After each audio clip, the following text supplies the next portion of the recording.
SIP मध्ये गुंतवणूक करणं म्हणजे पद्धतशीर गुंतवणुकीचा हा सर्वोत्तम निर्णय आहे. अशा परिस्थितीत जर तुम्ही एसआयपी द्वारे म्युच्युअल फंडामध्ये गुंतवणूक करण्याचा विचार करत असाल तर त्यापूर्वी तुम्ही त्याबद्दल माहिती घेणं अत्यंत महत्वाचं आहे. एसआयपी सुरू करताना गुंतवणूकदारांमध्ये अनेक प्रश्न त्यांच्या मनात घर करून राहिलेले असतात. त्यापैकीच एक म्हणजे एसआयपी कोणत्या तारखेपासून सुरू करावी, तर दुसरं म्हणजे त्याचं विशिष्ट असं कोणतं सूत्र आहे का. याच प्रश्नाचं उत्तर आपण लोकलिटीच्या माध्यमातून जाणून घेणार आहोत. याबाबत आपण गुंतवणूक सल्लागार रुचिर थत्ते यांच्याशी संवाद साधणार आहोत.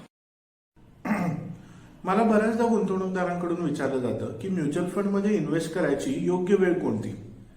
माझं उत्तर कायम असतं की एक चीनी म्हण आहे, वृक्ष लावण्याची योग्य वेळ ही 20 वर्षांपूर्वी होती, त्यानंतरची योग्य वेळ ही आत्ता ह्या क्षणी आहे. म्युच्युअल फंडच्या बाबतीत ही असंच आहे. म्युच्युअल फंडमध्ये गुंतवणूक करायची योग्य वेळ ही ह्या क्षणी असते. मला दुसरा प्रश्न विचारला जातो की एसआयपी मध्ये जर गुंतवणूक करायची तर कुठल्या महिन्याच्या तारखेला एसआयपी केलेली ही सर्वात जास्त चांगली असते, जेणेकरून आम्हाला चांगला फायदा होईल. एसआयपी चूज करण्यासाठी तारखेच्या बाबतीत असं कुठल्याही प्रकारचं गणित नाहीये. एसआयपीची लवचिकता हेच त्याचं महत्वाचं अंग आहे. त्यामुळं महिन्याच्या कोणत्याही वारी आपण एसआयपी मध्ये गुंतवणूक करू शकतो. जनरली असं म्हणलं जातं की आपले सर्व मिळकत ही जमा झाल्यानंतर एसआयपी करावी, जेणेकरून एसआयपीच्या दिवशी आपल्या बँकेच्या खात्यामध्ये एसआयपीच्या रकमे एवढे पैसे असावेत. त्यामुळं शक्यतो एसआयपी ही 10 तारीख किंवा त्याच्यानंतर चूज केली जाते.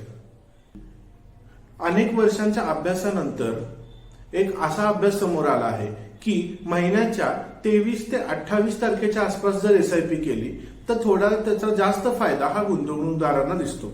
त्याचं कारण आहे की महिन्याच्या शेवटच्या आठवड्यात ही फ्युचर आणि ऑप्शन्सची एक्सपायरी असते आणि बऱ्याचदा त्यावेळी मार्केट व्होलाटाईल असल्यामुळं काही थोडीशी पडझड ही त्या महिन्याच्या शेवटी अपेक्षित असते.